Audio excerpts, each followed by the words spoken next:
access to the battery to disconnect it. Come to the back seat, pull up underneath both sides, and lift this up. Using a 10mm wrench or socket, we're going to go ahead and loosen the terminal here.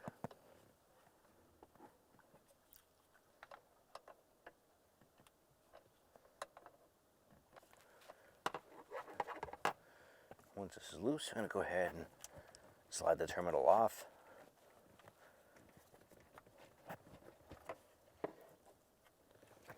Using a 19mm socket, let's go ahead and remove the lug nuts.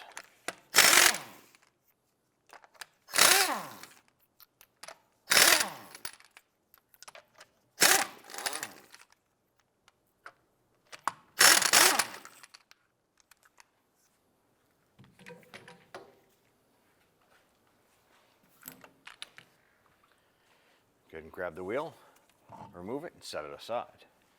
Now on the rear air shock, we have an air line that goes to it with a clip. I do recommend wearing safety glasses when doing this. We're going to use a pick. Going to release this clip off of the air hose connection. Just going to pop that off.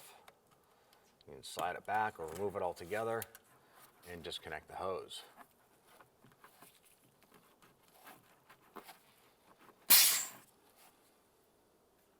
We're now going to go ahead and remove the two long bolts that are holding the bottom of the air strut to the control arm. There's one here and there's one here. Using a 10mm socket and ratchet, we're going to go ahead, loosen and remove these two bolts holding the shock to the control arm.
Now on the inside of the trunk, there is a trim panel right here.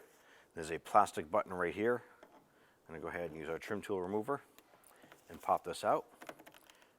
Once that's out, go ahead and repeat for the driver's side.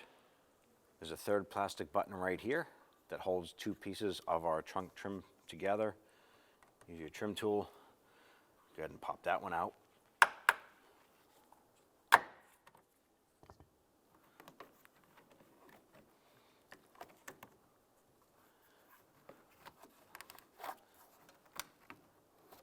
On the inside right here, on the top here, we have our little tie down buttons. You could pull that off and go ahead and grab the bottom one here. Just pull it straight off. They're just pressed on to the studs that are here. Once those two are off, go ahead and repeat for the driver's side. Now go ahead and grab the trim panel. Just going to pull this out. Now the trim panel itself will come straight up. There's 4 clips holding that in. So just kind of run your finger underneath, pulling upward, go all the way down to the driver's side. Once that's out, go ahead and maneuver the trim panel out of the trunk and set that aside. Let's go ahead and grab your trunk liner here and start peeling this out. Let's peel that aside. You want to go ahead and grab this rubber cap right here. I'm going to work this off the top of the shock unit.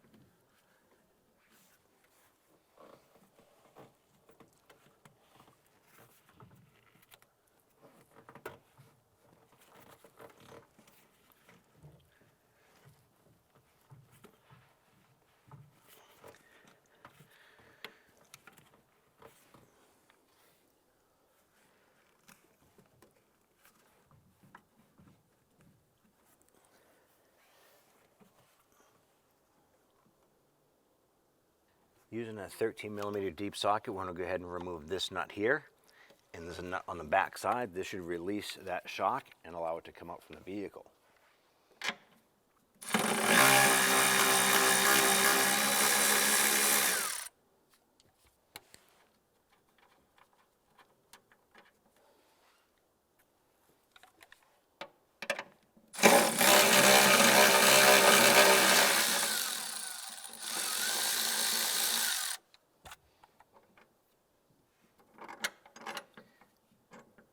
Move the upper plate. And this does have a specific design to it, so you want to make sure that when you remove it, it gets reinstalled the same way. I can go ahead and grab the shock. I'm going to maneuver that and pull that out in front of the control arm. Work the unit down and out like so. Now you're going to have two washers. You have one that's shaped more like a bowl. You have one that's a little more flat-ish. That is going to go on here. Then you have your rubber mount, slips on. Then you have your bowl, it's going to be facing upward. Go ahead and install the upper nut, and we'll thread that on. I'm going to go ahead and snug this up.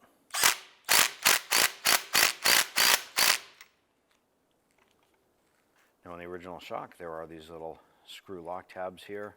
Just going to use a pry tool, slide these off, and swap them over to the new shock.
I'm going to take our shock, I'm going to feed this back up.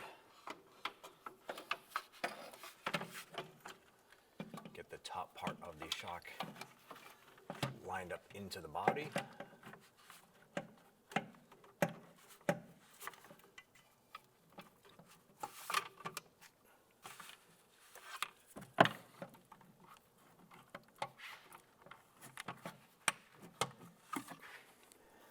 Get our bottom part of the shock pressed up in to the control arm.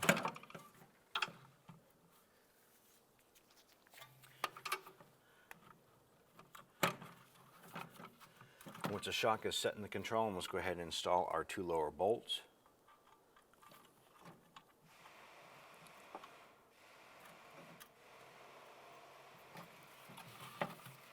Might have to position the eyelets so that they line up nice and easy. And we'll get the two bolts started by hand.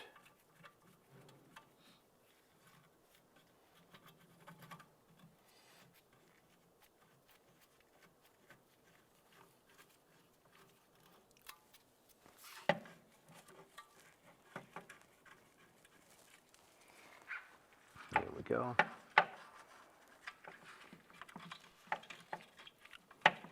Once we have the bolts threaded and started, we go ahead and snug those down.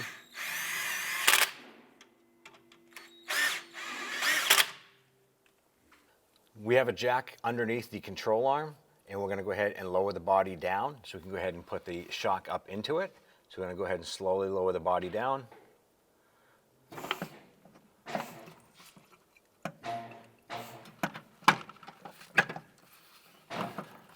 Go a little bit more.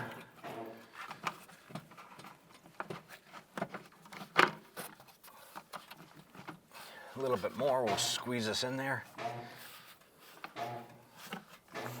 Okay. I'm going to go ahead and install our upper tray. Let's go ahead and get these nuts started on here.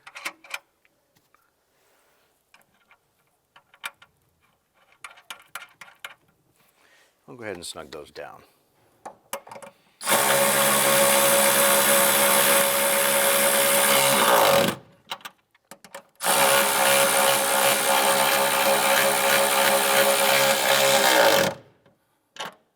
Once we have these tightened down pretty good, we'll go ahead and reinstall our rubber boot.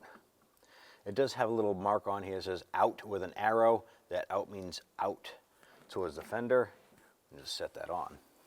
I'm going to go ahead and take our trunk liner.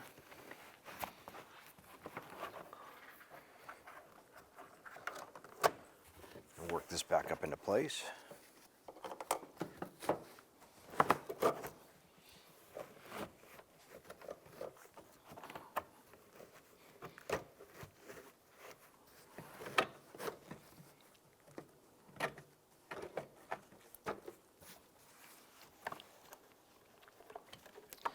Up here we had our notch in the carpet. Gonna line that up, put that through our plastic push pin here.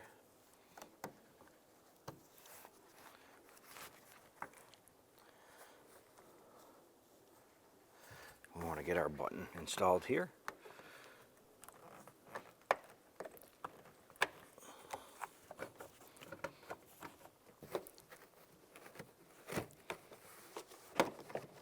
I'm going to go ahead and install our retainer tabs here. We'll just line this up on those studs and just press those on. We have the one to go up top as well.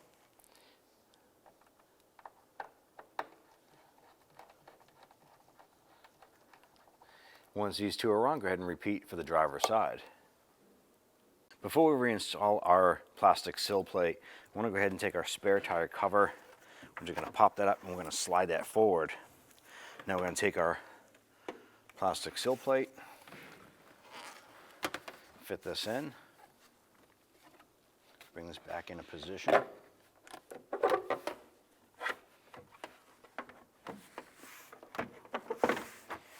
Once this lines up on the outer edges, we're going to come across the sill area and press down. The 4 little clips that pop into place. Once that's in place,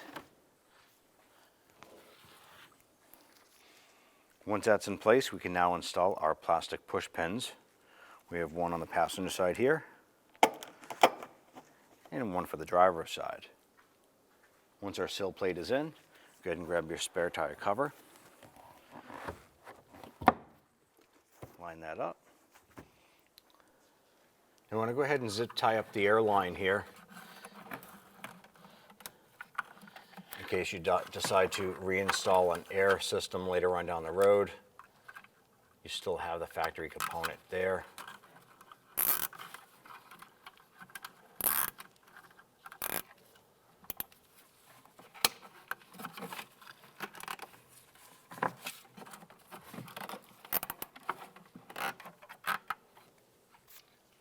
Go ahead and remove the jack from the knuckle itself.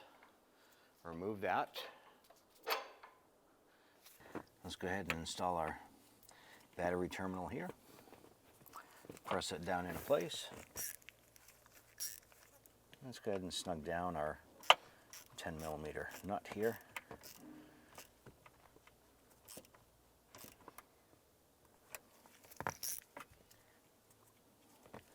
Underneath the back seat, beside the battery, there is a fuse box right here.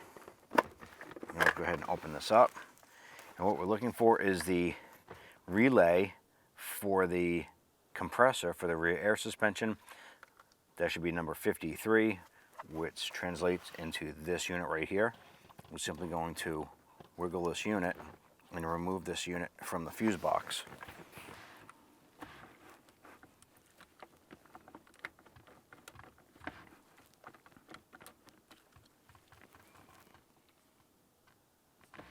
With that removed, we can now go ahead and reinstall our fuse box cover. Let's go ahead and line the back seat up. Push that back, make sure your seatbelt latches are exposed, and go ahead and just push that down until it pops in. And go ahead and install the wheel.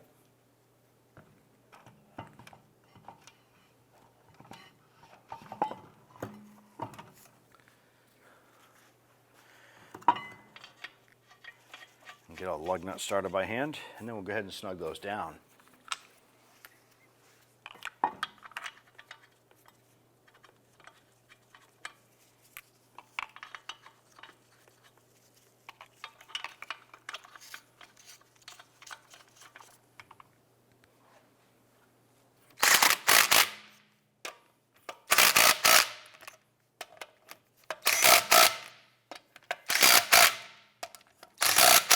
I'm going to go ahead and torque down the wheel to 103 foot-pounds.